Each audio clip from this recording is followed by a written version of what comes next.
Nos últimos anos, as relações de trabalho no país têm passado por significativas mudanças. A mudança conceitual de empregabilidade, o surgimento de novas modalidades de contrato de trabalho, a adaptação da legislação para regular as relações entre patrões e empregados são aspectos históricos a serem observados e acompanhados pelos especialistas da área. Nesse contexto, o fenômeno da terceirização de serviço surge como relevante aspecto nas relações de trabalho, com repercussões amplas, que são discutidas no cenário trabalhista. Quem está conosco para conversar sobre esse tema, sobre esse assunto, é o Procurador do Trabalho, Gleidson Gadelha. Procurador Gleidson, é uma satisfação recebê-lo mais uma vez aqui no Justiça e Trabalho para conversarmos acerca de temas tão relevantes para a nossa sociedade, para o mundo contemporâneo, enfim. Satisfação é minha, estamos sempre à disposição. Procurador, como explicar, a terceirização está em amplo debate na sociedade, mas como explicar ao telespectador essa questão da terceirização, ou seja, qual é o atual cenário da terceirização aqui no nosso país? Essa questão da terceirização, ela deve ser entendida não como algo novo. Na verdade, terceirizar sempre existiu, Em alguns momentos históricos, isso ganhou uma conotação mais visível. Nos últimos anos, essa questão veio à tona por causa da dificuldade de algumas empresas em conseguir alguns serviços especializados para desenvolver algumas atividades. Isso foi pensado no mundo como uma forma de suprir essa superespecialização que existe em algumas atividades. Não seria justo, por exemplo, você exigir que uma empresa tivesse uma pessoa extremamente especializada para prestar uma atividade que, às vezes, não é nem o objetivo da empresa. Então, o mundo empresarial mundial, inteligentemente, pensou essa solução. Eu vou ter, por exemplo, um técnico de informática super especializado para fazer um programa de computação que eu vou usar uma vez. Na minha empresa, isso é justo para uma estrutura empresarial? Claro que não, isso não é razoável ter uma pessoa tão especializada para usar uma vez. Então era possível terceirizar esse serviço.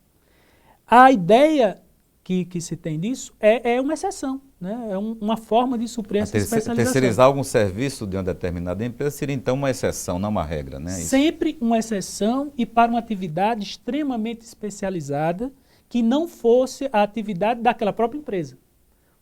Você terceirizar o que uma empresa já existe para ser é negar a própria razão de existir da empresa. Por exemplo, uma empresa de engenharia que terceiriza um engenheiro. Isso é uma contradição. A empresa é de engenharia, ela existe, tem uma função social, ela foi pensada para isso, a Constituição dá garantias nesse sentido, ela coberta pessoas para isso, ela agrega esforços para isso. A terceirização no mundo inteiro foi pensada como uma exceção e para esses casos especialização muito grande.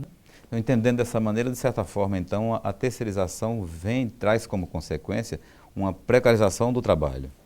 Quando a terceirização não é usada nessa exceção para uma atividade extremamente especializada que não seja o objeto da empresa, ela precariza porque ela nega a própria existência do conceito de empresa e de emprego. Por que o emprego foi pensado? A empresa foi pensada. A empresa é uma junção de pessoas para um determinado fim. Quando você retira essas pessoas, você deixa puramente o aspecto econômico, lucrativo. Isso não é cobertado na nossa forma de pensar hoje, no atual quadro de direitos fundamentais. Quando você tem a proteção a uma empresa, você tem a proteção para que as pessoas se desenvolvam, para as pessoas se juntem, para as pessoas estejam ali gerando riquezas e gerando satisfação para as pessoas. Então, de certa forma, a terceirização, segundo esse conceito que o senhor expressou, seria terceirizar um serviço que seria dentro de uma empresa que objetivamente seria uma exceção do tipo de serviço que ela presta e que um profissional seria contratado por aquela empresa para fazer exclusivamente aquele serviço e depois, ou seja, a empresa teria que ter profissionais para desempenharem as suas funções, as suas atividades, fins dentro daquela empresa para a qual ela se presta. Exatamente. É feito como exceção e para algo que seja especializado e que não seja o objeto da empresa. Agora, historicamente, doutor Gleidson, você não acha que esse conceito veio se degenerando, ele veio se transformando e aí passou-se a terceirizar até diversas áreas dentro das empresas? Na verdade, a gente tem que pensar que essa grande questão hoje de terceirização foi pensada inicialmente dentro do próprio poder público. Na década de 60, chegou-se um momento que havia um quadro de inchaço na administração pública e foram pensar e disseram assim, olhe, é justo que você terceirize um serviço de limpeza, um serviço de ASG, é justo você colocar essas... A gente tem que se especializar em prestar um serviço e não usar essas atividades auxiliares. Então, naquele contexto, foi pensado para enxugar o Estado que algumas atividades que não eram essenciais, não eram as atividades predominantes do Estado, fossem prestadas por outros. Por exemplo, hoje em dia nós conhecemos, somos da administração pública, sabemos que serviços de limpeza, ESG, até vigilância, por uma outra questão, também foi pensado em outro momento, e começou a aceitar isso como exceções. Foram terceirizados dentro da administração pública. Depois viu-se isso na própria na iniciativa privada. É justo que uma empresa de iniciativa privada, por exemplo, um banco, tenha um arsenal dentro do próprio banco para ter uma empresa de vigilância com armas? Claro que não, não é da atividade do banco. Então, essa atividade extremamente penosa para um particular ter como um banco, foi terceirizado, foi dado a atribuição a uma empresa de vigilância, porque elas se organizam, têm um arsenal, têm treinamento, têm envolvido armas, pessoal, Polícia Federal para fiscalizar. Isso não seria justo para uma empresa de banco ter essa estrutura. Então foi aceito também essa exceção. Sempre pensando em não onerar demais e pensando em atividades que não são da essência da própria empresa. Muito bem. Por exemplo, o banco não iria jamais contratar um bancário, um caixa de banco, para ficar trabalhando no caixa de banco terceirizado, né? Isso é totalmente contrário à essência do próprio serviço bancário. Se você presta um serviço bancário, se você tem uma necessidade de preparar aquelas pessoas, né? Imagine um quadro seguinte, não só banco, mas qualquer empresa de iniciativa privada, por exemplo. Hoje em dia a tendência mundial é você cada vez mais preparar as pessoas para renderem melhor.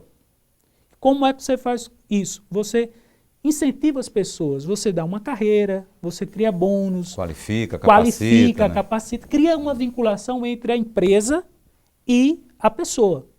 Essa é uma tendência mundial.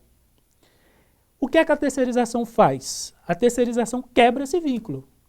Você tem como pensar uma estrutura de plano de cargos e carreiras dentro de uma empresa para um terceirizado? Você terceiriza uma atividade e diz assim, vamos aumentar aqui o cargo, fazer um plano de cargos e salário para essa pessoa? Totalmente incompatível. Você perde a possibilidade de qualificar aquela pessoa, de ter uma vinculação daquela pessoa com a atividade, de criar uma afeição com a empresa, daquela pessoa querer que a empresa cresça para ele crescer junto.